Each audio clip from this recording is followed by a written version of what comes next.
I still remember the shimmer of that night, the sound of laughter clinking against crystal glasses, the faint echo of violins playing somewhere in the background, and the way chandeliers threw fractured light across the marble floors. The kind of evening that belonged to people with last names carved into company buildings, not to men like me. I wasn't there as a guest. I wasn't dressed in a tailored suit or sipping champagne. I was there to serve. A catering assistant. A temporary worker in borrowed black and white, blending into the rhythm of wealth that moved like clockwork around me. The event was a charity dinner at one of the most extravagant mansions in the city, Rachel Montgomery's home. Everyone knew her name. Her face graced society pages. Her family owned half the art displayed in the gallery that night, and her smile could command a room before she even spoke. But what most didn't see was how that smile sometimes flickered, like a flame trying to survive in a draft. I noticed it because I had learned to recognize the look of people pretending to have it all together.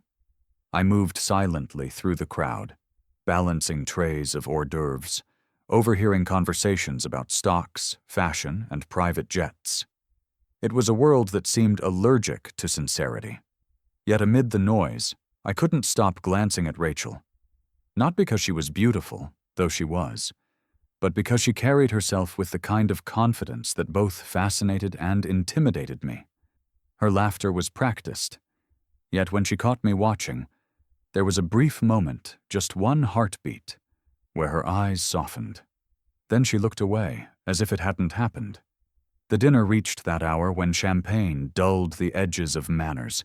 The guests were looser, louder, more careless. Rachel stood at the head of the long dining table, her voice smooth and teasing as she raised her glass. "I must say," she announced, "our chef has truly outdone himself tonight. Unless—" Her gaze slid across the room, landing squarely on me. "Unless one of you believes you can cook better?" The room erupted in laughter. I froze, unsure if she was speaking generally or actually looking at me. But she tilted her head slightly, her eyes holding mine for a second longer than was polite. "You there?" she said, pointing her glass casually toward me. "You've been watching the dishes like a critic all evening. Can you cook?" The laughter grew louder. Some guests turned to see who she was addressing. A few amused, others dismissive. My ears burned. "A little," I answered, trying to keep my tone neutral. Rachel's smile widened, sharp and playful. "A little? That's modest." "Well then," she said, pausing for effect, "if you can cook better than my chef, I'll marry you." That line, that single sentence, sent another wave of laughter rolling through the table. Champagne nearly spilled from glasses. The chef himself chuckled stiffly, pretending. It didn't sting his pride. But as everyone laughed, something in me shifted. Maybe it was the exhaustion of long days and longer nights. Maybe it was the ghost of my wife's voice telling me never to back down when I believed in myself. Or maybe, deep down, I was just tired of being invisible. So I smiled. Not the kind of smile that joins the joke, but one that hides quiet defiance. "Careful," I said softly, just loud enough for her to hear. "I might take you up on that." Her laughter faltered for half a second. The room didn't notice, but I did. Her eyes lingered on me a moment longer than they should have. Curious, maybe even intrigued, before she turned away to resume her hosting duties.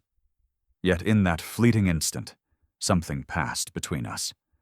A spark neither of us could explain. As I continued serving, her words kept echoing in my mind. "If you can cook better than my chef, I'll marry you." It wasn't the proposal that got to me. It was the way she said it, as though she was daring the universe to surprise her. Every time I walked past her, I could feel her gaze follow me, even when she pretended not to look. Her confidence was armor, but her eyes, they gave her away. They carried the kind of loneliness I understood too well. I didn't know her story, but I could tell she was surrounded by people, and still utterly alone. That night, after the guests had left, and the music had faded into silence, I helped the catering team clean up. My coworkers joked about the bet, making light of it, but I didn't join in. I wiped down the tables, washed glasses, and tried to shake off the thought that her words had somehow found a place to settle in my chest. Outside, as I loaded the van with empty trays, I paused for a moment to look back at the mansion. Through one of the tall windows, I saw her standing alone by the grand piano. No guests, no audience, just her reflection against the glass. For the first time that evening, she looked real, human, sad. I don't know what possessed me to whisper it then, maybe to the night or to myself, but I did. Let's see if I can make her eat her words. It was supposed to be a throwaway line, a private joke between me and the quiet darkness, but something about it felt heavier, more certain. Because deep down, I knew this wasn't just about cooking. It was about proving, to her, to myself, and maybe even to life itself, that sometimes the most unexpected moments carry the seeds of change. As I climbed into the van, I caught one last glimpse of the mansion fading in the rearview mirror. The city lights stretched ahead of me, and somewhere between exhaustion and resolve, I felt a strange energy stirring. What started as a joke suddenly felt like destiny calling. I didn't have much, just a daughter who believed I could do anything. That belief, fragile and unshakable at the same time, was the only wealth I carried in a world that never stopped reminding me how little I had. My mornings began before sunrise, in a one-bedroom apartment that smelled faintly of coffee and old paint. The walls were thin, the floor creaked, and the heater worked only when it wanted to. But to my daughter Emily, it was home. And because it was home to her, I learned to love it too. Every day followed a rhythm I didn't have to think about. I'd wake up to the sound of Emily's soft breathing beside me. Her little hand curled against my chest like she was afraid I'd disappear if she let go. I'd slip out of bed quietly, careful not to wake her, and head to the kitchen. A space barely big enough to turn around in. There, I'd make breakfast the only way I knew how. With heart. Pancakes on good days, eggs on bad ones, and sometimes just toast when time ran short. But no matter how simple it was, I'd always add something extra. A drizzle of honey, a slice of fruit cut into a star. I wanted her to start every morning believing the world still held sweetness. By the time the first light hit the cracked window, I'd already be lacing my shoes for work. I had 2 jobs then. Mornings at a small diner, nights with a catering company that hired extra hands when big events came around. In between, I tried to be a father, a friend, and a man still learning how to live without his other half. Some days, I felt like I was doing all 3 badly. But every time Emily wrapped her tiny arms around my neck and said, "You're the best cook in the whole world, Daddy," I believed, for a moment, that maybe I wasn't failing after all. Emily was 6, old enough to ask questions I didn't always have answers for, young enough to forgive me when my answers didn't make sense. She had her mother's eyes. Deep, curious, endlessly kind. Losing my wife, Anna, had torn something out of me that never grew back. It had been 3 years since she passed. And still, there were mornings I woke up reaching for her side of the bed. Cancer had taken her body, but her presence still lived in every corner of our lives, especially in the kitchen. That was where she had always been happiest, teaching me how to turn raw ingredients into something that could make people feel seen. Cooking wasn't just food to her. It was love translated into flavor. I still remembered her voice echoing through that tiny apartment when we first met, laughing as she sprinkled flour on my nose and said, "The secret isn't the recipe.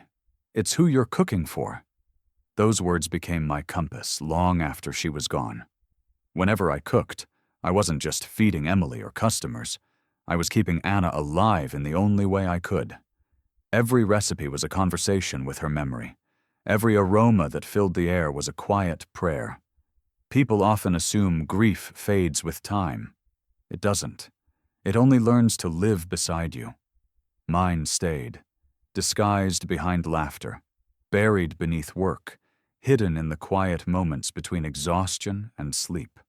But Emily made it bearable. She had this way of seeing beauty in the smallest things.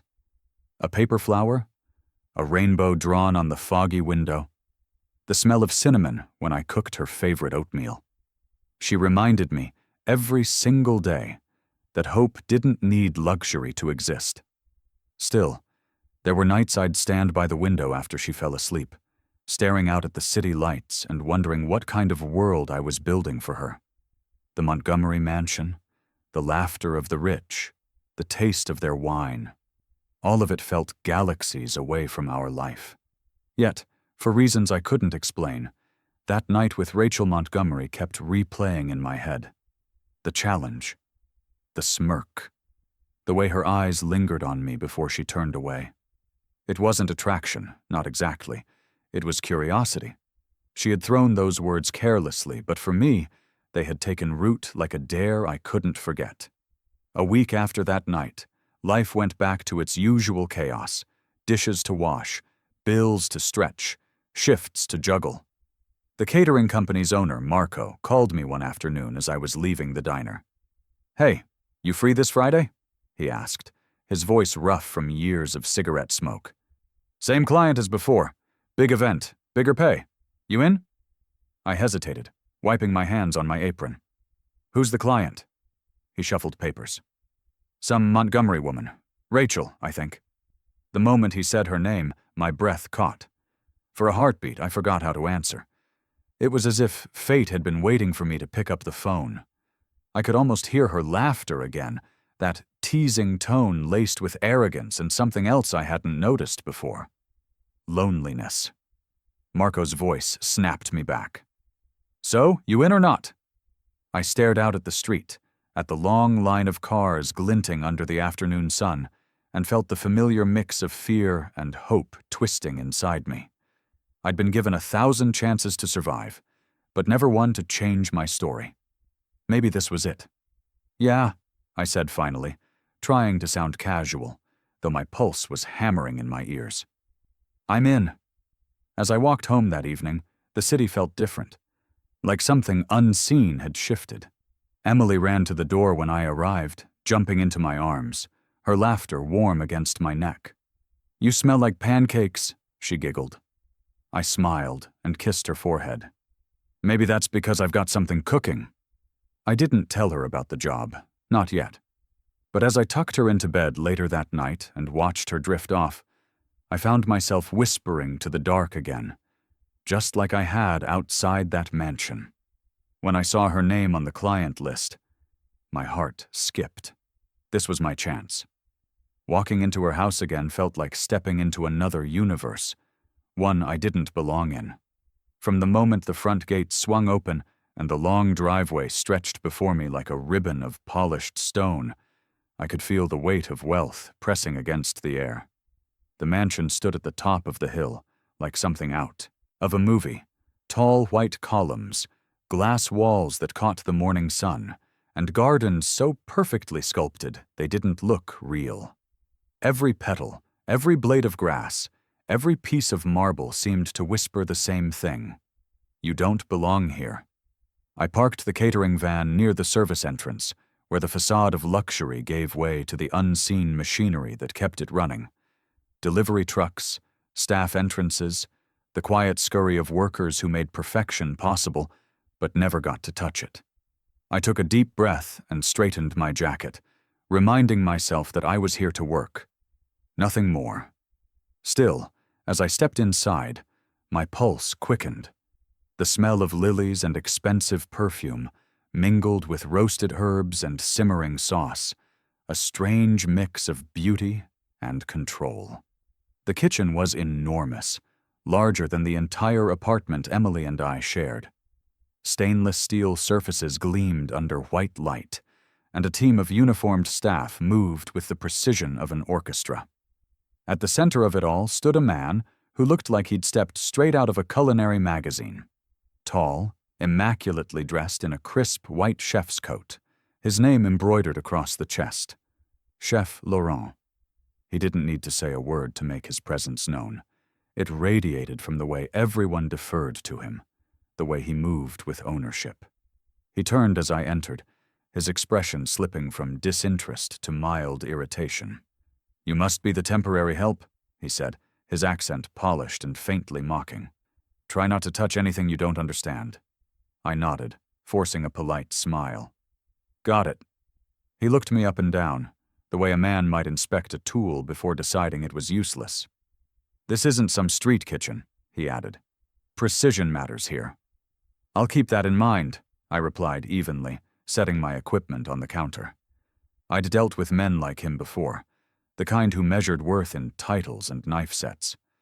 I didn't need to prove anything, not to him. As the preparations continued, the noise of conversation drifted in from the main hall. Laughter, glasses clinking, the murmur of guests arriving. I caught a glimpse through the glass doors that separated the kitchen from the dining room. And there she was, Rachel Montgomery. She looked different in the daylight, softer somehow, though still poised and untouchable. Her hair was tied back, her diamond earrings catching the light every time she turned her head. She moved through her guests with the same effortless grace she had that night, smiling, nodding, laughing. Yet even from a distance, I could sense the effort behind it. Her laughter was the same practiced melody, but her eyes told a different story. There was a weariness there, buried deep beneath the shimmer of charm. At one point she turned slightly, and our eyes met through the glass. For just a second, the noise around her seemed to fade. Recognition flickered in her expression. Surprise first, then something I couldn't quite name. She didn't smile right away. Instead, her lips curved into something that hovered between curiosity and amusement. Then she looked away, greeting another guest as though nothing had happened. Inside the kitchen, Chef Laurent was giving orders with clipped precision. "Timing is everything," he reminded us, clapping his hands once. "The lady of the house expects perfection." I couldn't help but wonder how often she heard that. Perfection. How often she demanded it from herself, even when it left no room for honesty. An hour later, the staff gathered near the main dining area as Rachel entered the kitchen, her heels clicking against the tile. The room straightened in unison. "Everything smells wonderful," she said, her tone polite, almost distant. Then her gaze landed on me, and her composure cracked just slightly. "Oh," she said, feigning surprise. "I didn't expect to see you here again." "Guess fate wanted me back," I said lightly. Her lips twitched. "Fate or your boss?" A few people chuckled, including Chef Laurent, who looked between us with thinly veiled disdain. "Madam," he said, "I assure you tonight's menu will far exceed last week's event." Rachel gave him a faint smile. "I'm sure it will," she replied, then turned back to me. "Though I can't help but wonder." She paused, and I saw that mischievous spark return to her eyes, the one I'd seen that night. "Do you still believe you can cook better than my chef?" Her tone was playful, teasing, but underneath it was a challenge. The staff laughed again, some nervously, others genuinely entertained. Even Laurent smirked, clearly amused by the absurdity of it. I could have laughed along, brushed it off, pretended not to care. But something inside me, pride, maybe, or memory, refused to shrink back. I held her gaze, steady and unflinching. "I never said I believed it," I said quietly, "but I'm not afraid to find out." For a brief moment, silence settled in the room. Rachel tilted her head, studying me like someone trying to read an unfamiliar language. Then she smiled, slow, deliberate, and a little dangerous. "Careful," she said. "You might make me regret my jokes." "Wouldn't be the first time I surprised someone," I replied. Her smile widened, but her eyes, those sharp, searching eyes, softened just enough to betray intrigue. Then she turned to Laurent and said lightly, "Don't worry, chef. I'm sure you'll still have a job after tonight." The room broke into laughter again, tension dissolving into forced amusement. But as Rachel left the kitchen, I saw her glance back once, just for a heartbeat before disappearing behind the doorway. I returned to my work, chopping herbs in silence. But my mind was nowhere near the cutting board. I could still hear her voice echoing in my head, that same daring tone that had started everything.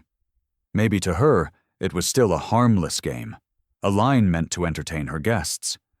But to me, it was something else entirely. A spark that refused to die out, a chance to prove that even people like me could rewrite how the story ended. As the noise of laughter spilled into the kitchen again, I let out a slow breath, feeling a quiet fire ignite inside me. I smiled back, but inside, I whispered, "Challenge accepted." Sometimes the smallest words create the biggest storms. What started as a throwaway line at a dinner table now hung between us like a thread pulling two very different worlds together. The day had stretched into evening, the mansion glowing under soft golden lights as guests settled around the grand dining table. Everything was polished to perfection. Silver cutlery gleamed, candles flickered in crystal holders, and a soft symphony played in the background. But beneath that layer of refinement, there was tension. It hummed quietly, like the low note of a cello just before the song turns dramatic. Rachel was standing near the bar, holding a glass of wine, laughing with a cluster of guests who adored her charm. Her confidence was effortless, her presence magnetic. But when her eyes caught mine through the glass kitchen doors, her laughter faltered for half a beat. I didn't look away this time. I stepped out from the kitchen, my apron still tied around my waist, my hands clean but restless. "Miss Montgomery?" I said evenly, my voice carrying enough to reach her. The laughter around her dimmed a little. "About your offer?" Her brows lifted, that familiar amused glint returning. "My offer?" she echoed, swirling her wine lazily. "The one where you said you'd marry anyone who could cook better than your chef." She smiled, a slow, deliberate curve that dared me to continue. "Oh, that," she said with a shrug. "You do realize that was a joke, right?" "I do," I replied. "But I'd still like to make one dish, just one. No bet, no marriage, just a meal." The crowd around her laughed softly, some shaking their heads, others whispering behind raised glasses. Chef Laurent appeared at the kitchen entrance, his expression a blend of irritation and disbelief. "This is absurd," he muttered under his breath. "A server wants to challenge a chef?" Rachel tilted her head, pretending to consider. "And what would be the point?" she asked, her tone light but sharp. "You really want to risk embarrassing yourself in front of all these people?" "Maybe," I said, meeting her gaze. "Or maybe I just want to remind you that good food doesn't need a mansion to taste like love." The room went quiet for a second, the words landing heavier than I meant them to. I saw something flicker across her face, something that looked suspiciously like curiosity. Chef Laurent stepped forward, laughing stiffly. "Madam, surely you don't wish to indulge this nonsense?" But Rachel was already smiling, that teasing spark lighting up her eyes again. "You know what? Why not?" she said. "One dish, just for fun." The staff snickered as I returned to the kitchen, some whispering, others exchanging smirks. "Guess the poor guy's looking for attention," one of them muttered. I ignored them, tying my apron tighter. It wasn't pride that drove me. It was something deeper, quieter. Maybe defiance, maybe grief, maybe both. When I began pulling ingredients from the counter, the room's energy shifted. The staff watched, curious now, as I worked with calm precision. I didn't need imported spices or exotic sauces. I reached for what I knew: butter, garlic, onions, a handful of herbs. The simplest things often held the most soul. As I chopped, my mind slipped backward, to a kitchen far smaller than this one, filled not with gleaming metal but with laughter and sunlight. Anna, my late wife, standing beside me, humming under her breath as she stirred a pot. I remembered the smell of her hair, the warmth of her hand brushing mine as she taught me to taste the sauce before serving. "Cooking," she used to say, "isn't about impressing people. It's about making them remember something they didn't know they'd forgotten. That memory guided every movement of my hands now. I wasn't cooking for Rachel Montgomery, the heiress with the perfect smile. I was cooking for the woman behind the charm, the one whose eyes had betrayed exhaustion, whose laughter sometimes sounded like armor. I sautéed the onions slowly until they turned golden, adding a dash of white wine, then herbs. The scent rose, soft and nostalgic. Butter melted into cream, garlic bloomed, and the air began to change. The chatter outside grew fainter. Even Chef Laurent had stopped pretending not to watch. As the dish simmered, I glanced through the glass door into the hallway and froze. Standing there, clutching her small backpack, was Emily, my daughter. Marco, my boss, must have let her in from the side entrance when I'd told him I couldn't find a sitter. She wasn't supposed to be near the guests, but there she was, watching me, eyes wide with excitement, a proud little smile on her face. I mouthed, "Stay there," and she nodded, hugging her bag closer. For a moment, the whole world narrowed to her face. Everything I'd ever done, every sleepless night, every long shift, it was all for her. I plated the dish carefully, my hand steady now. A simple bowl of creamy garlic pasta, garnished with fresh basil and a drizzle of olive oil. No tricks, no pretense, just warmth and memory served on porcelain. When I stepped out of the kitchen, the room quieted. Rachel turned toward me, intrigued, while her guests exchanged amused glances. I placed the plate gently before her. "This," I said quietly, "isn't fancy, but it's real." She leaned forward, the playful challenge still in her eyes, but something softer underneath. "And what do you call it?" she asked. I hesitated, then smiled faintly. "A promise." Her laughter faded into silence as she picked up the fork. The first bite touched her lips, and for a moment the world seemed to pause. The guests stopped talking.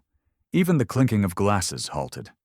Her expression shifted, just barely, but enough to make the air in the room grow heavy.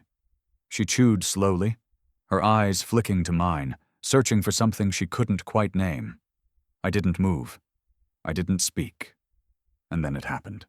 When the aroma hit the room, the laughter stopped. She took one bite, and her entire expression changed. It wasn't immediate, not like a spark or a jolt. It was slow, deliberate, like watching sunlight break through the edges of a heavy storm. Her fork lingered halfway between her plate and her lips for a second, before she finally set it down. The laughter that had filled the room moments earlier began to fade, replaced by something heavier. Silence. Not awkward silence, but the kind that demands attention, that makes everyone hold their breath without realizing why.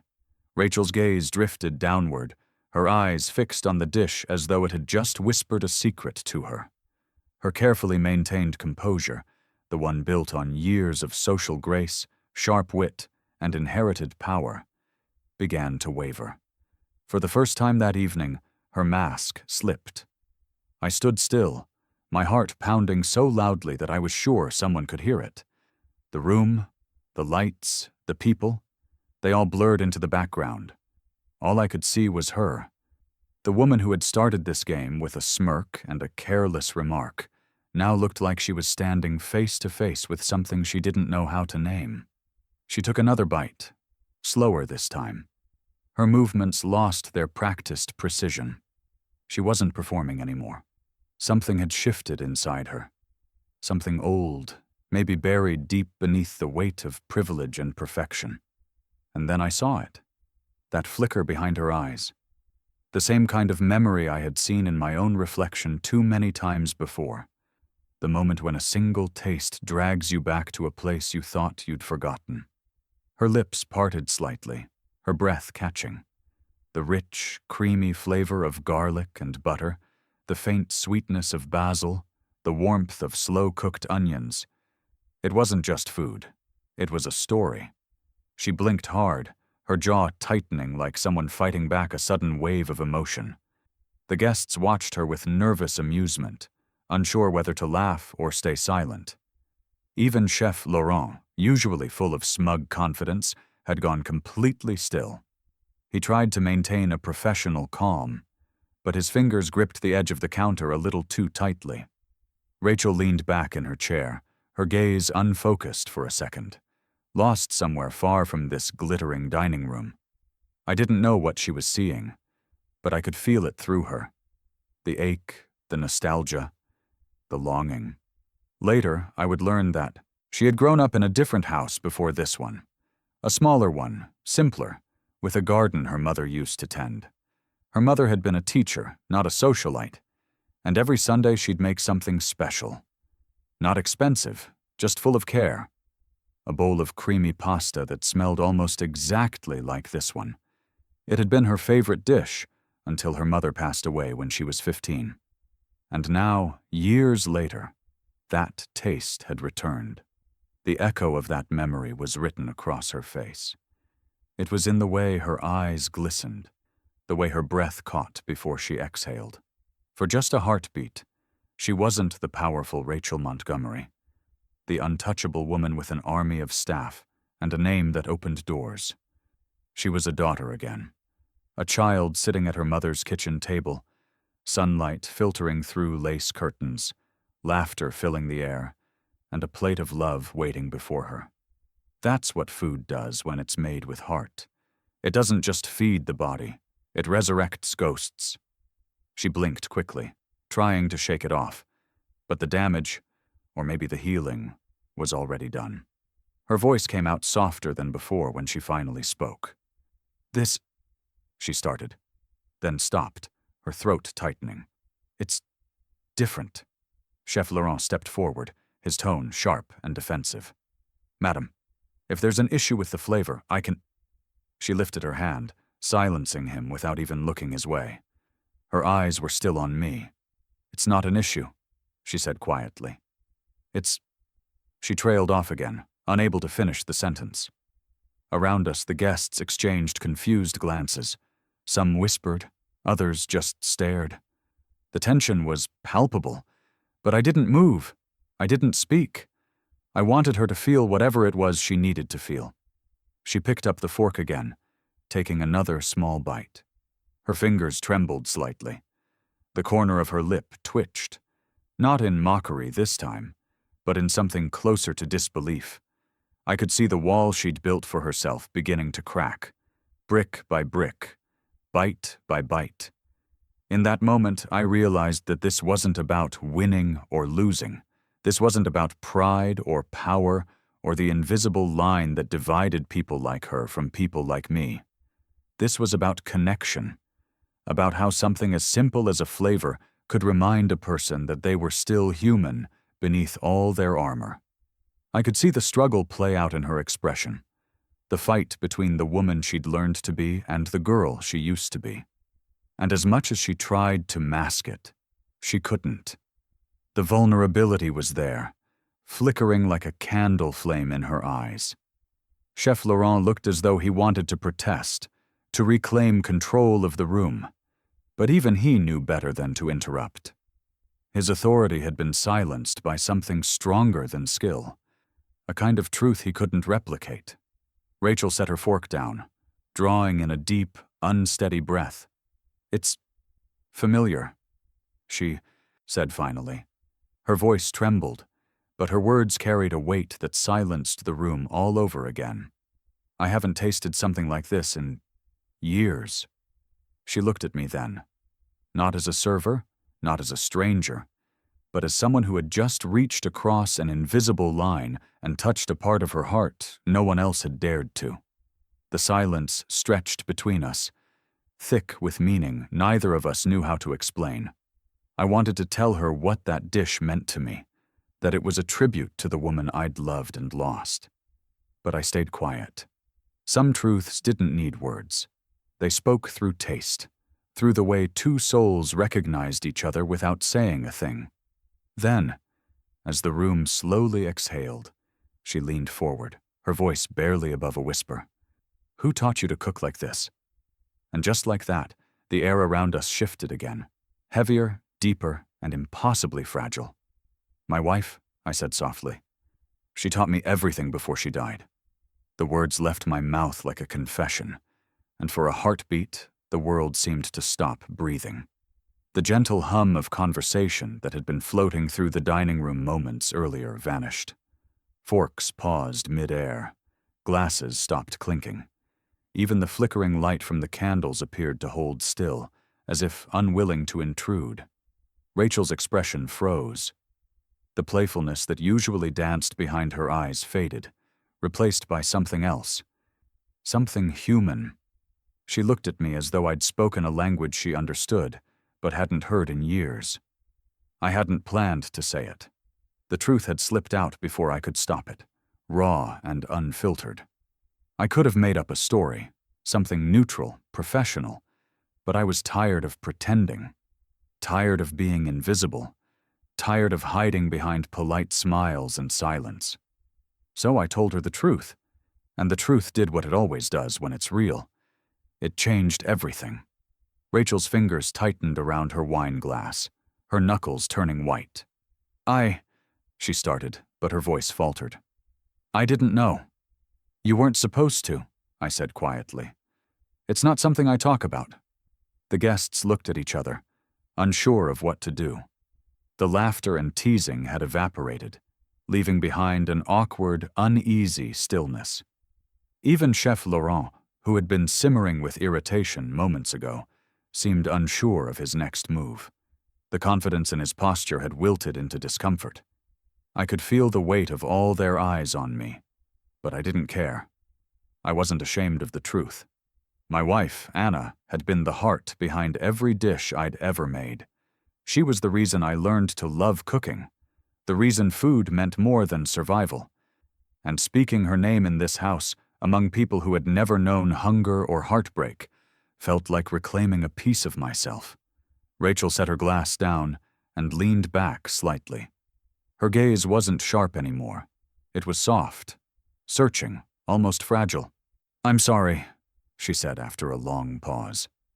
"I didn't mean to—" "I know," I interrupted gently.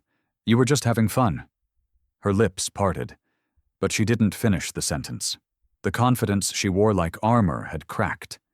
In its place, vulnerability crept in, uninvited, but genuine. Chef Laurent cleared his throat, perhaps hoping to redirect the moment. "Madam," he began, "perhaps we should serve dessert." She lifted a hand to silence him without even looking his way. "Not yet," she said quietly. He hesitated, then gave a stiff nod and retreated toward the kitchen. One by one, the guests began to shift uncomfortably in their seats, sensing that the evening had taken a turn toward something too real for their liking. Awkward goodbyes followed, murmured compliments that sounded rehearsed, and before long, the room began to thin out. The last guest left with a forced laugh and an empty glass, leaving behind only the echo of their footsteps and the faint scent of wine. Now it was just us, the woman who had everything and the man who had lost almost everything. Rachel looked around the half-empty room, her expression unreadable. Then her eyes returned to me. "She must have been someone special," she said softly. "She was," I replied. "Still is." There was a long silence after that. Not cold, not uncomfortable, just quiet. The kind of quiet that fills a space when two people finally see each other clearly for the first time. Rachel folded her hands together on the table, her voice low when she finally spoke. "You know," she said, "I've had chefs from Paris, Milan, New York. I've eaten meals that cost more than some people make in a month. But nothing I've ever tasted has ever felt like that." Her words landed gently, but carried a weight I hadn't expected. "It's not about the ingredients," I said, trying to explain, though my throat felt tight. "It's about what you put into it. When she was sick, my wife used to say that cooking was the only way she could still take care of us. Every dish was a memory. I guess I never stopped cooking for her." Rachel's eyes glistened, but she looked away before a tear could fall. "You make it sound like an art," she whispered. "It is," I said. "Just not the kind you hang on walls." For a while, neither of us spoke. The air between us was thick with something tender and fragile. Then, as if to break it gently, she straightened in her chair. "I want to make you an offer," she said. I frowned, unsure what she meant. "You shouldn't be working for catering companies," she said, her tone firm again, but without arrogance this time. "You belong in a real kitchen, my kitchen. I want you to work here, full-time, my family's chef." The words hit me like a wave I didn't see coming. My mouth went dry. "Miss Montgomery." "Rachel," she corrected softly. "Just Rachel." "Rachel," I repeated. The name, feeling strange on my tongue. "That's a generous offer, but—" She tilted her head. "But? I have a daughter," I said. "I can't just drop everything. And besides, I don't belong in a house like this." Her brows drew together, the softness in her eyes hardening slightly. Not with annoyance, but with resolve. "Don't say that," she said. "You belong wherever your talent takes you. And if that's here, then that's where you should be." I wanted to argue, to tell her that pride and practicality didn't mix, that I couldn't afford to chase dignity in a place built on wealth and judgment. But the sincerity in her voice disarmed me. She wasn't offering out of pity. She was offering out of respect. Still, my chest tightened. I thought of Emily, of her laughter echoing through our tiny apartment, of her drawings taped to the fridge, of the promises I'd made to keep her world steady. Working here might change everything, for better or worse. "I'll think about it," I said finally, my voice low. Rachel's lips curved into a faint, knowing smile. "I hope you do." Her gaze lingered on me for a moment longer, softer than it had ever been. Something unspoken passed between us, a current neither of us could ignore anymore. As I turned to leave, I caught my reflection in the glass window. Just a man in a borrowed jacket, standing in a mansion that wasn't his. And yet, for the first time, I didn't feel like an intruder. I felt like someone who'd been invited to stay. I told her I'd think about it, but her eyes said she wouldn't take no for an answer. The closer I got to her kitchen, the closer I got to her heart. It started quietly, like the slow rhythm of rain before it becomes a storm. Steady, unnoticeable at first, but impossible to ignore once you start listening. The first few weeks working privately for Rachel felt surreal. Each morning, I'd drive up the long stone driveway to her mansion, past the tall iron gates and the endless rows of roses, wondering how a place so beautiful could feel so empty. But once inside, once I began cooking in that vast, gleaming kitchen, the house changed. The air warmed. The silence softened. She was different when we were alone. Without the audience of guests or the buffer of status, Rachel seemed less like the untouchable heiress everyone else saw, and more like a woman trying to remember what it felt like to be herself. Gone was the diamond-hard tone of command. In its place, there was quiet curiosity. She'd stand by the counter while I cooked, pretending to check her phone, but sneaking glances at the cutting board as if trying to learn what I was doing. One morning, she leaned against the marble counter, watching me knead dough. "You make it look easy," she said, her voice soft, thoughtful. "It's not," I replied, "but it gets easier when you stop trying to control it." She smiled faintly. "You talk about food like it's philosophy." "Maybe it is," I said, brushing flour from my hands. "Food doesn't lie. If you rush it, you taste it. If you ignore it, it burns. It teaches you patience." Something in her expression shifted, like she was seeing a truth she hadn't expected to find in her own kitchen. That day, she rolled up her sleeves and helped for the first time. Badly, clumsily, adorably. She laughed when the dough stuck to her fingers, and for a fleeting moment, the mansion didn't feel like a fortress anymore. The rhythm of our days fell into something natural. I'd cook. She'd hover nearby, asking questions she pretended were about food, but were really about life. Over time, the lines between employer and employee blurred, replaced by quiet companionship. I caught glimpses of a softer Rachel, one who hummed under her breath when she thought no one could hear, who spent her mornings barefoot in the garden with a cup of coffee, and who sometimes looked at me as though she wanted to say something but couldn't. It wasn't just her who changed. Emily came too, sometimes after school, sometimes on weekends when I had longer hours. At first, Rachel treated her like a guest, kind but formal. But Emily had a way of disarming even the coldest hearts. She'd sit at the kitchen island, swinging her legs and asking endless questions, her laughter filling corners of the mansion that hadn't heard joy in years. "Can I help, Miss Rachel?" she'd ask one afternoon, holding up a spoon that was twice the size of her hand. Rachel chuckled, tucking a loose strand of hair behind her ear. "You can stir. That's the most important job in this kitchen." Emily's grin could have lit up the whole room. "Daddy says stirring makes food taste like love." Rachel froze for a heartbeat, her eyes flicking toward me before she smiled again. "Then I guess we'll make sure there's a lot of love in this one." Watching them together did something to me I wasn't prepared for. Seeing Rachel kneel down to help Emily tie her apron strings, or laugh when she splashed flour everywhere, it filled a space in me I didn't even know was empty. There was something motherly in the way Rachel looked at her, something protective but gentle. And for the first time since Anna died, I saw my daughter surrounded by the kind of warmth I thought she'd lost forever. It made me grateful. It also scared me, because behind the laughter and ease, something else had begun to take root, a quiet, unspoken pull between Rachel and me.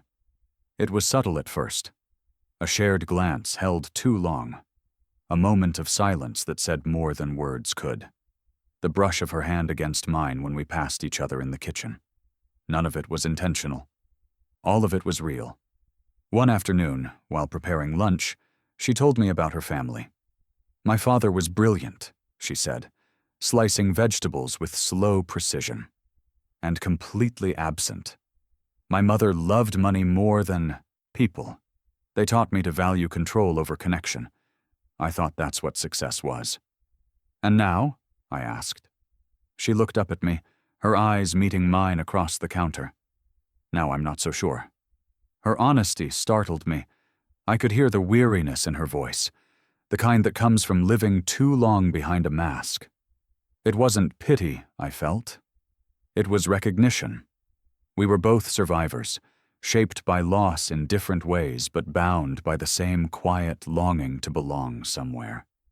That night, after finishing dinner service, I found her sitting alone on the back patio, barefoot, with a half-empty glass of wine. The city lights glittered below the hill like stars that had fallen too close. She didn't turn when I stepped outside. "Do you ever feel," she said softly, "like you built your life so high you can't find the door back out?" I stood beside her, unsure if she wanted an answer. "All the time," I said finally. "But sometimes all it takes is one person to knock." She looked at me then, and for a moment there was no wall, no mansion, no difference between her world and mine. Just two people sitting in the quiet, listening to the same heartbeat in the dark. Days turned into weeks. The routine deepened. Emily grew attached to Rachel, and I, against my better judgment, started to depend on the warmth of this strange, delicate balance we'd created. But peace is a fragile thing. It never lasts without testing its strength. It was a Thursday evening, late, the kitchen dim except for the under-cabinet lights glowing over the counters. I was cleaning up after dinner when she appeared in the doorway, wearing a simple sweater instead of her usual elegance. Her hair was down, her face bare. She looked real. She leaned against the counter, watching me for a long time before speaking. Her voice was quiet, uncertain. "Can I ask you something?" I glanced up, meeting her eyes. "Of course." She hesitated, her fingers tracing the rim of her glass. "If your wife were still alive..." She stopped, took a breath, and met my gaze again.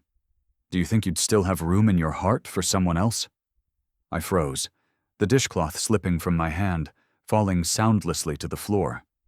One evening, she asked a question I wasn't ready to answer. I never thought I'd have to explain my grief over dinner. But that night, beneath the soft glow of the chandeliers in Rachel's dining room, surrounded by the faint hum of the city outside, I found myself speaking about the one thing I had spent years trying to bury. She had invited me to stay after work. It wasn't planned. At least, not by me. Dinner had ended. Emily was at home with my neighbor, and the staff had gone for the evening. Rachel had appeared at the kitchen door with 2 glasses of wine, and that quiet, unreadable smile. "You've been feeding everyone else all night," she'd said softly. "Let me feed you for a change." I wanted to say no. I knew what lines shouldn't be crossed. But something in her voice, gentle, uncertain, made me stay. She'd ordered something simple for us: roasted vegetables, warm bread, a bottle of red wine I couldn't pronounce. We ate in the smaller dining room, one she rarely used. The air there felt different, warmer, more human. The candles flickered between us, their light painting soft gold against her skin. For a while, we talked about ordinary things: Emily's drawings, the chaos of the world outside her gates, the comfort that came from routine. Rachel laughed easily that night, really laughed, the kind of sound that carried no performance, no agenda. And yet, beneath every smile, I sensed something deeper, like she was waiting for the moment when I'd stop pretending everything was fine. It came when she set her glass down, her eyes finding mine with quiet intensity. "Can I ask you something personal?" she said. I nodded. "Do you still miss her?" The question caught me off guard, not because I hadn't expected it someday, but because of how gently she asked it. There was no curiosity in her tone, only empathy. It wasn't gossip she wanted, it was truth. I stared at the wine for a long moment before answering. "Every day," I said.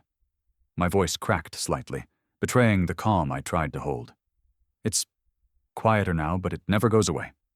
She leaned forward, elbows resting lightly on the table. "What was she like?" I hesitated. Talking about Anna was like reopening a wound that never healed. But somehow, under that soft candlelight and Rachel's unwavering gaze, it didn't feel wrong. It felt necessary. "She was light," I said finally.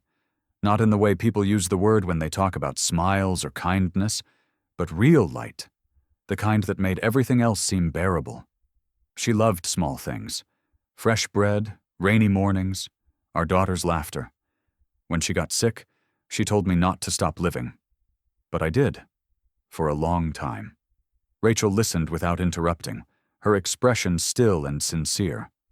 I found myself continuing, words spilling out like they'd been waiting years to be spoken. When the doctors told us it was terminal, I promised her I'd stay strong for Emily. I promised I'd keep cooking, keep working, keep going. But after she died, there were days I couldn't even step into the kitchen. The smell of food made me angry. It reminded me of all the dinners she never got to finish, all the mornings she didn't wake up to see. I paused, swallowing hard. The silence between us was thick, but not uncomfortable. Rachel didn't look away. She didn't fill the quiet with platitudes.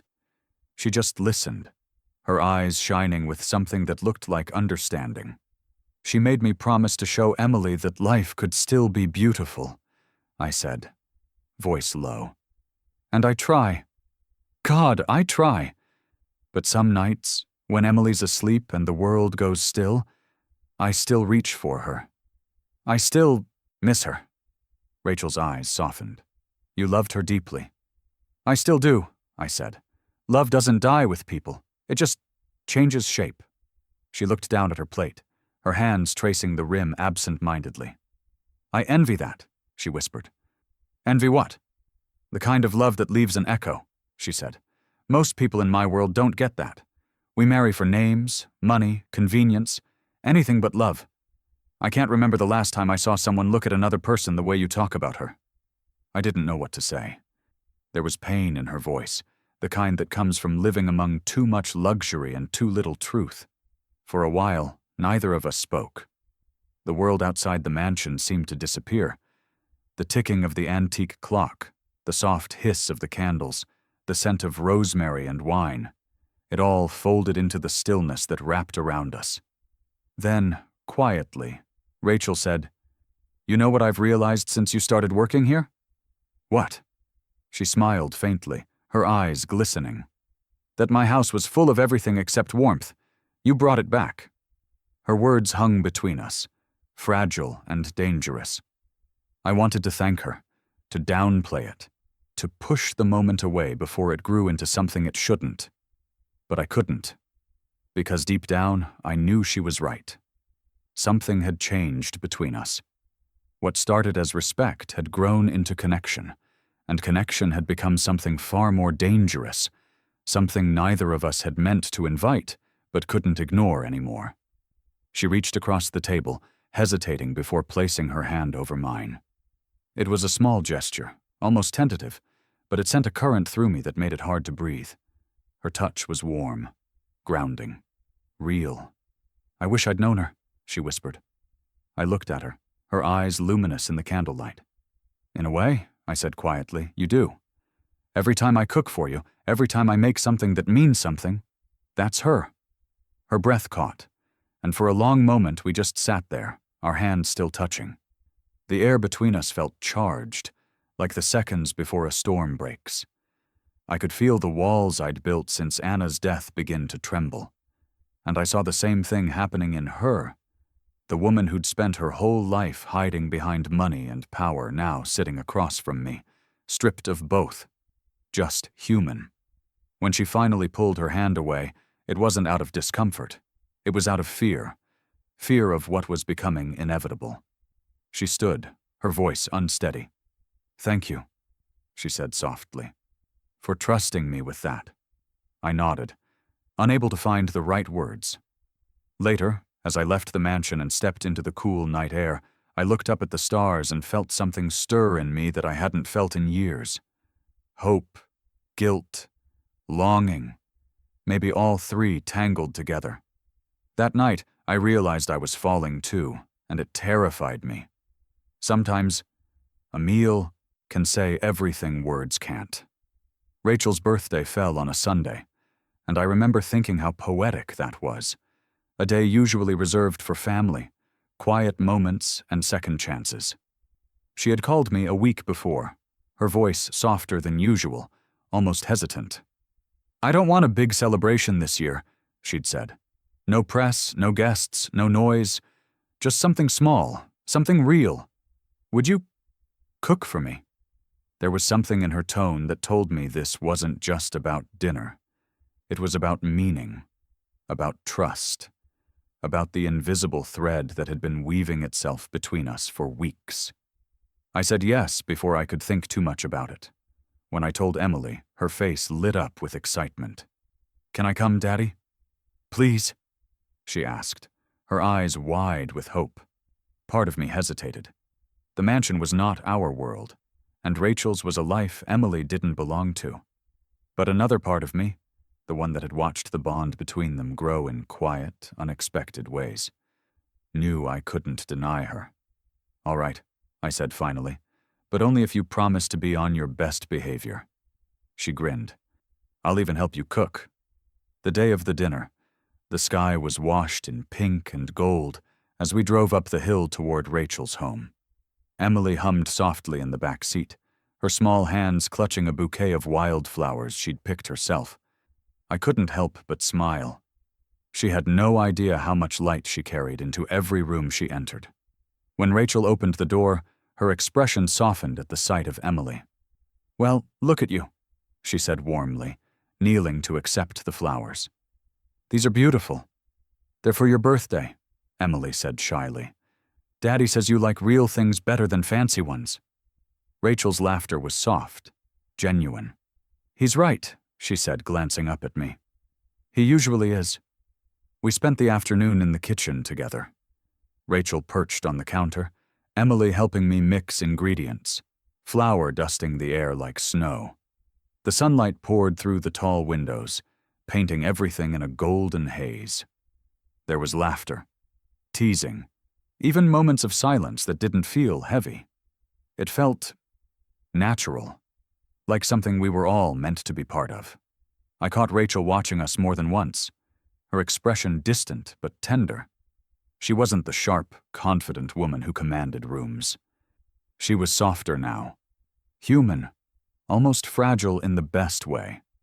And every time our eyes met, I could feel something in me tightening, pulling me closer to a line I knew I shouldn't cross. We set the table together in the smaller dining room, the one that had slowly become our shared space. No chandeliers this time, no crystal glasses or extravagant decor, just candles, simple plates, and the smell of roasted herbs filling the air. When everything was ready, Emily insisted on saying a birthday wish, even though Rachel had already told her she didn't want a cake. She stood on her chair, eyes sparkling.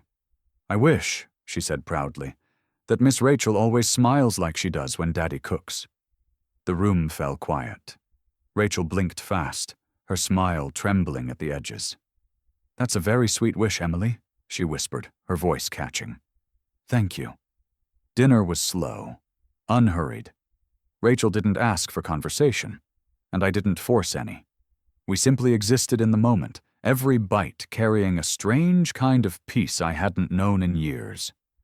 Emily filled the silences with stories about school, her favorite books, the funny things her friends said.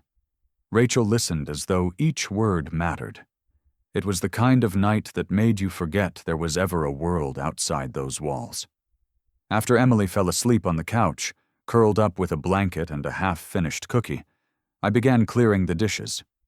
Rachel stopped me halfway, her hand lightly brushing mine.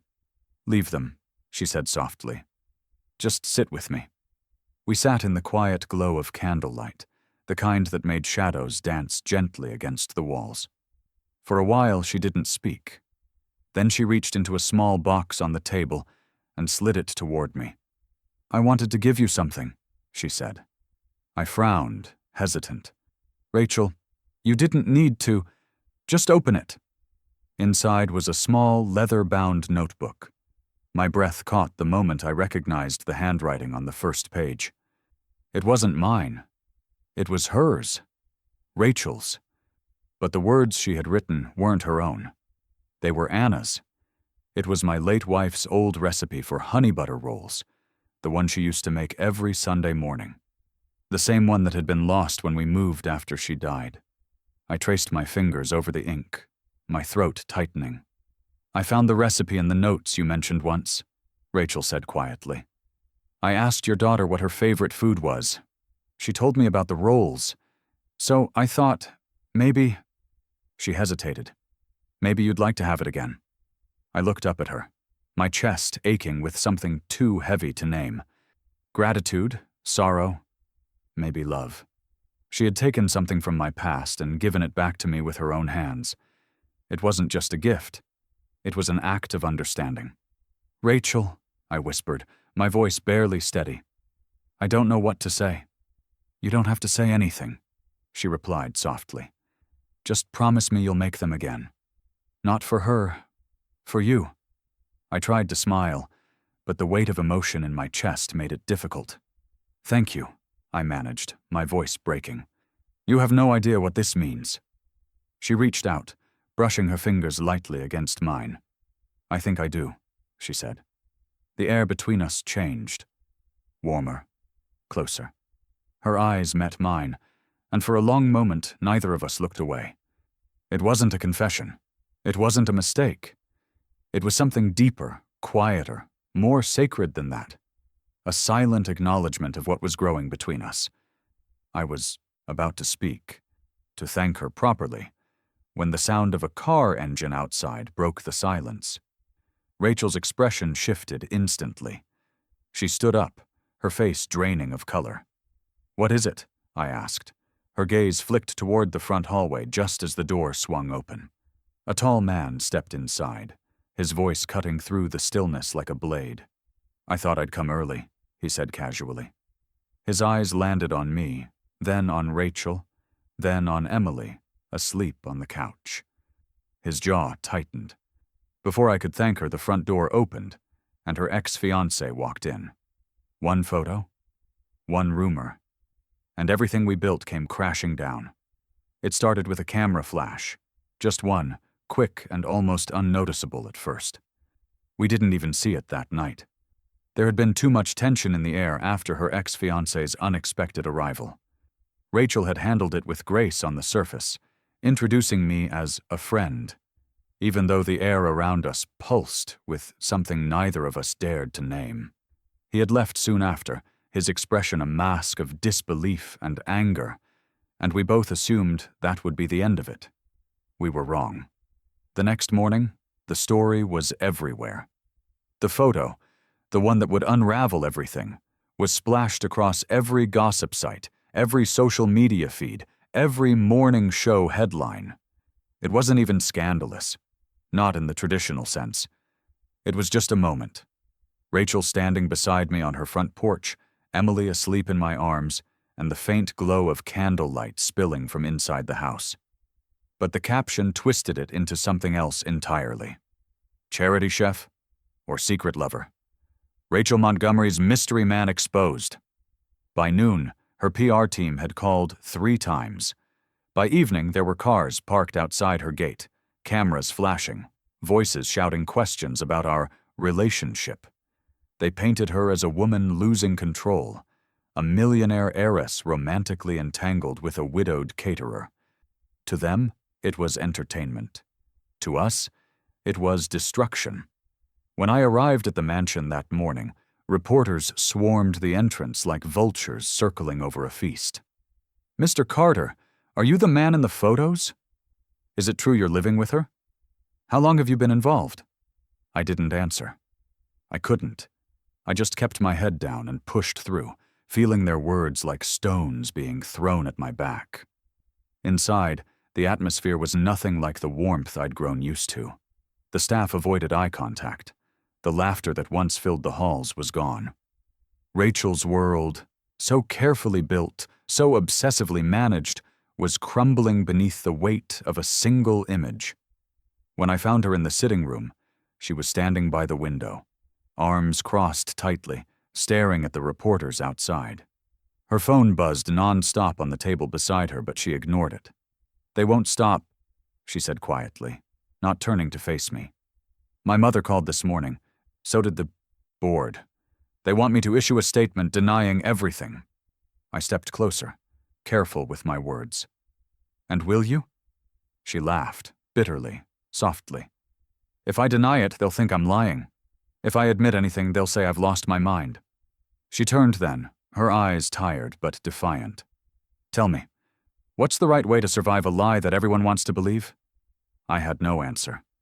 For a long moment, we just stood there in silence.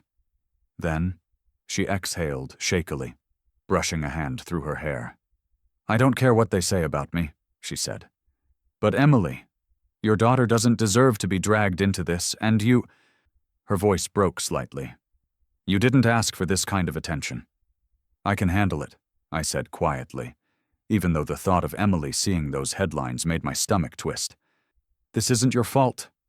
But it was clear from her expression that she didn't believe me. That afternoon, more calls came. Her investors, her family, her so-called friends. Every one of them carried the same message. Distance yourself from him before this ruins you. The pressure mounted like a storm. I could see it in her eyes. The guilt, the frustration, the helplessness. Rachel Montgomery, the woman who could command a room with a single glance, suddenly seemed small and breakable. By evening, she couldn't keep it together anymore. I found her sitting on the floor of her study, her back against the bookshelf, the phone still buzzing beside her. She looked up at me with tears threatening to fall, but refusing to give them the satisfaction.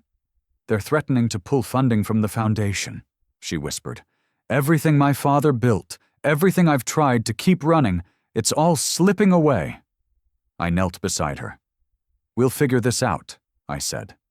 She shook her head. "No, you will leave. That's the only way this ends." The words hit me like a blow. "You don't mean that," I said quietly. She looked at me then, her eyes filled with something torn between sorrow and determination.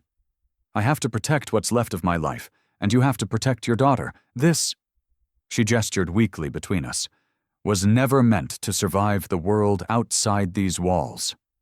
"I didn't ask for any of this," I said, my voice sharper than I intended. "I never wanted to be in your headlines." "I know," she whispered. "That's what makes it worse." Her tears finally came then, quiet and restrained, the kind that only fall when someone has spent too long pretending not to break. I wanted to hold her, to tell her we could outlast the noise, but I knew the truth. In her world, appearances weren't just image, they were currency, and I had just cost her everything she'd spent her life preserving. That night, after Emily fell asleep, I sat at our small kitchen table, staring at my phone. There were messages from reporters, comments flooding, social media, even a voicemail from Marco warning me to lay low until this blows over. But the one message that mattered most never came. Not from Rachel. The next morning, I drove to her mansion one last time. The gates opened automatically, the guards already knowing why I was there. She was waiting in the foyer, dressed simply, her expression unreadable. "I'm resigning," I said before she could speak. "I can't keep making things harder for you." She stood there for a long moment, her hands clasped in front of her, her jaw tense. "I didn't ask you to." "You didn't have to," I said. "I know what this is doing to you." Her eyes met mine then, shining, pained, full of all the things we couldn't say out loud. I took a slow breath, forcing myself to step back. "You have a life to protect, and I have a little girl who needs peace." For a moment, I thought she might stop me. Her lips parted, like she wanted to say something, anything, but no sound came. She just looked at me, eyes glassy, every word trapped behind the cage of duty and pride. I turned toward the door, my heart splintering with every step. She didn't stop me, but her eyes begged me to stay. Love doesn't always leave quietly. Sometimes it lingers in the air like the smell of home-cooked food. It doesn't slam doors or shatter plates. It just fades, slowly, until the absence becomes another sound you learn to live with. Weeks passed since I'd last seen Rachel. Her name still flashed on television screens, though the tone of the coverage had changed. The headlines softened, the gossip shifted, and the world found something new to talk about. But for me, time hadn't moved forward. It had simply settled, heavy and quiet, around the spaces she used to fill. I poured my energy into something tangible, something that wouldn't disappear when the world decided it was inconvenient. With what little savings I had, and the help of an old friend, I opened a small restaurant in a forgotten corner of the city. It wasn't fancy, just 4 tables, a chalkboard menu, and a kitchen that smelled like the life I'd once dreamed of having. Emily was my partner in every way that mattered. She helped me paint the walls, pick out mismatched chairs, and name the place. She called it Second Chances. I told her it sounded too sentimental. She grinned and said, "Then it's perfect." The first day we opened, I cooked the way I used to when Anna was alive. Slowly, patiently, with care. Every dish carried memory and meaning, the kind that didn't need perfection to be beautiful. Customers came quietly at first, locals, office workers, a few curious strangers who stumbled in by accident. But word spread fast. People didn't come for luxury. They came because the food made them feel. Still, there were nights when the laughter of diners blurred into the kind of silence that reminded me what I'd lost. Rachel's absence was a shadow that refused to leave. I'd look out the window sometimes, wondering what she was doing, whether she ever thought about the kitchen we once shared. The smell of herbs, the warmth of laughter, the unspoken pull between us. I told myself she had moved on, that she had returned to her world of charity events, polished interviews, and distant smiles. It was easier to imagine her that way, untouched by the ache I carried. But late at night, when the lights were low and Emily was asleep in the apartment upstairs, I'd find myself standing at the stove, cooking dishes I knew she loved. The rhythm of chopping, the hiss of butter melting in a pan. It was my way of keeping her close, even when she was gone. Then, one rainy afternoon, it happened. I was cleaning tables between the lunch and dinner rush when I noticed a car parked across the street. Sleek, black, tinted windows. For a moment, I thought it was just another customer waiting for takeout. But something about the way it sat there, engine running, wipers flicking nervously, made me pause. Through the fogged glass, I saw her.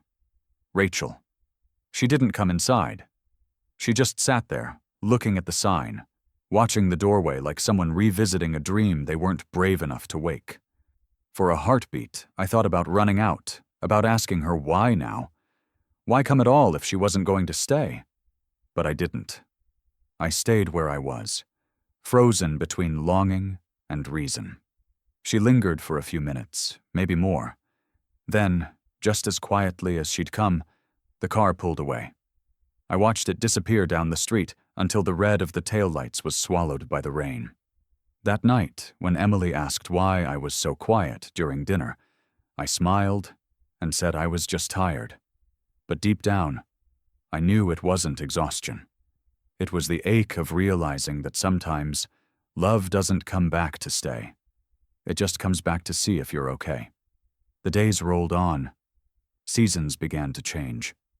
Emily started school again. The restaurant found its rhythm, and I found mine. Peace had returned in small, ordinary ways, through routine, through laughter, through the sound of my daughter's voice echoing through the kitchen. But peace isn't the same as fullness. There was still something missing, a hollow space in the center of every quiet moment. I told myself it was normal, that grief and love often blurred until you couldn't tell one from the other. And maybe I'd learn to live with that balance, between what was gone and what remained. One evening, just as we were closing, Emily ran upstairs to get her backpack, leaving me to lock up alone. The restaurant was dark except for the golden light spilling from the kitchen. I stood there for a while, wiping down the last table, the air thick with the smell of roasted garlic and thyme. It was peaceful, the kind of quiet that used to make me uneasy, but now felt almost sacred. I leaned against the counter, staring at the small chalkboard sign Emily had drawn near the register. Love tastes better when shared. I smiled at her handwriting, uneven and sweet. Maybe this was enough, I told myself. Maybe this simple life, this quiet joy, was all I was meant to have. Then I heard it. A soft click of the door behind me, followed by footsteps. I turned, expecting Emily. But it wasn't her. The air shifted before I even saw her face. It was the faint scent of her perfume, the one that always reminded me of lilies and late nights in the kitchen. My heart stopped. I turned fully, and there she was, standing in the doorway, her hair damp from the rain, her eyes the same deep blue I'd tried to forget and never could. She was wearing no makeup this time, no mask of wealth or power, just the kind of simplicity that made her more real than I'd ever seen her. For a moment, neither of us spoke. The rain tapped softly against the windows, the city outside fading into background noise. Then, in that familiar voice I'd memorized without meaning to, she whispered, low, careful, trembling with something between apology and affection. "You won the bet, remember?" And just like that, every wall I'd built around my heart began to fall. She stood there, no makeup, no pretense, just a woman who finally meant what she said. The years of polish and perfection were gone, replaced by something softer, more human. Her dress was simple, her hair still damp from the rain, but I had never seen Rachel Montgomery look more real or more beautiful. For a moment, I didn't move. I just stood there, frozen behind the counter of my little restaurant, unable to bridge the space between the life I had built and the one she had just walked back into. The sound of rain filled the silence, steady and rhythmic, like the heartbeat of something I thought was gone forever. When she finally spoke, her voice trembled slightly. "You disappeared," she said quietly, stepping closer. "You didn't even say goodbye." I swallowed hard, trying to steady the storm in my chest. "You told me to go," I said. "Or at least you let me believe that's what you wanted." She nodded slowly, her eyes glistening. "I know. I thought I was protecting you. I thought I was protecting myself. But the truth is—" She took a deep breath, her words breaking open. "I was just scared. Scared of losing everything I was supposed to be, and even more scared of realizing that none of it mattered anymore." Her voice cracked on the last word, and I saw the weight of months, maybe years, crash through her all at once. This wasn't the confident socialite who commanded every room she entered. This was a woman stripped bare, standing in the wreckage of the life she once thought was enough. "I fell for you long before I realized it," she said. "Long before the headlines and the chaos. It started the first time you cooked in my kitchen. I laughed at you that night, but I couldn't stop thinking about you afterward. About how you looked at me like I was just a person, not a name, not a reputation." I wanted to speak, to tell her how I'd felt the same, how her laughter had haunted me for months after, but my voice refused to cooperate. Rachel stepped closer, her eyes locked on mine. "After everything fell apart, I tried to forget. I told myself it wasn't real, that it was just a moment, a distraction. But every time I sat down to eat, nothing tasted right. I realized it wasn't the food I missed." She paused, her voice barely above a whisper. "It was the feeling you brought with it. The warmth, the honesty, the peace." She let out a shaky laugh, wiping away a tear with the back of her hand. "I fought everyone to find you. My mother said I was insane, the board threatened to pull out of my foundation, and the press twisted every word I said. But I didn't care anymore. I'd spent my whole life protecting an image, and it cost me the only thing that ever felt real." The weight of her words hit me like the scent of something familiar, sweet and painful at the same time. I didn't need her to say more. I could see it in her eyes, the exhaustion of a woman who had finally stopped running from herself. "Rachel," I said softly, finally finding my voice. "You didn't have to fight for me." She smiled faintly. "Maybe not, but I needed to. Because I needed to prove to myself that I could choose something for the right reasons this time." We stood there in silence for a moment, the distance between us shrinking until there wasn't any left. The air was thick with everything we hadn't said. Slowly, I reached out and took her hand. It was cold from the rain, trembling slightly, but when our fingers intertwined, something inside me settled. The noise in my head quieted. The ache that had followed me for years began to fade. For the first time since Anna's death, I didn't feel like I was betraying the past. I felt like I was honoring it by letting myself live again. Rachel smiled through her tears. "So," she said softly, "you won the bet." I laughed quietly, shaking my head. "That was never a real bet."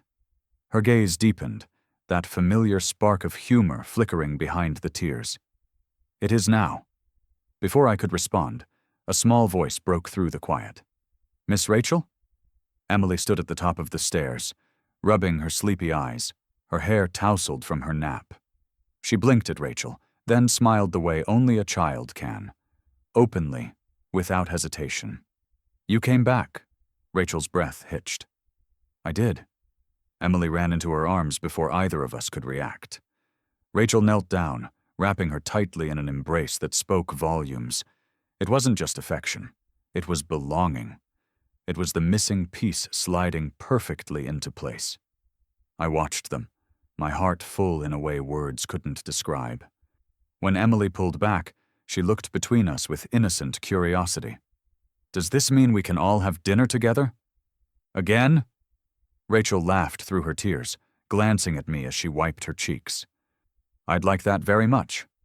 So we did. That night, in the little restaurant that smelled of butter and thyme, we cooked together. Nothing fancy, just comfort food. Emily helped stir the sauce, Rachel set the table, and I stood at the stove, watching them both, feeling something settle deep inside me. The world outside didn't matter. The rumors, the wealth, the mistakes, They all faded into the background. What remained was this: a woman who had chosen to come back, a daughter who believed in second chances, and a man who had finally found peace in the simplest kind of love. As we ate, Rachel looked around the small room and smiled. "It's funny," she said. "For all the years I spent trying to fill my house with things, it never felt like home. But this—" she gestured around us. "This feels right." I reached across the table, taking her hand again.